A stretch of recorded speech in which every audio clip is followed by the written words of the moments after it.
దర్శకులు రచయితలకి ఒక ప్రశ్న ఎదురవుతుంది. ఒక క్యారెక్టర్ యొక్క క్యారెక్టరైజేషన్ని ఎలా మనం తీర్చిదిద్దాలి, స్క్రీన్ మీద షూట్ ఎలా చేయాలనే దర్శకుడికి, స్క్రీన్ ప్లేలో ఎట్టా రాయాలనేటువంటి ప్రశ్న స్క్రీన్ ప్లే రైటర్కి, రచయితకి వస్తుంది.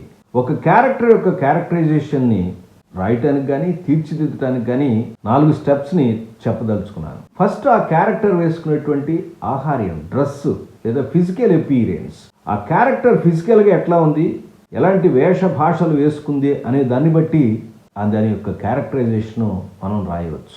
మరొక అంశం ఏంటంటే యొక్క యాక్షన్స్ అంటే యాక్టివిటీ, దాని యొక్క బిహేవియర్, దాని ప్రవర్తనను బట్టి కూడా దాని క్యారెక్టరైజేషన్ని మనం రాయవచ్చు. అలాగే మూడో అంశం, అంతర్గతంగా ఏమనుకుంటుంది, ఇన్నర్ థాట్స్ అంటాం.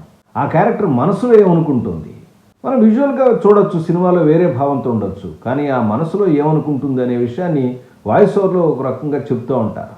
మరొక అంశం, చిట్ట అంశం, పాత్రలు మాట్లాడేటువంటి లాంగ్వేజ్, మాటలు ఎట్లా మాట్లాడుతుంది, ఎలాంటి డైలాగ్స్ మాట్లాడుతుంది, ఎలాంటి డైలెక్ట్ మాట్లాడుతుంది, ఎలాంటి భావంతో మాట్లాడుతుంది. అలాగే మరొకటి, పక్క పాత్రలు ఈ పాత్రల గురించి ఏమనుకుంటున్నాయి చెప్పడానికి కూడా దాని యొక్క క్యారెక్టరైజేషను మనం రాయవచ్చు.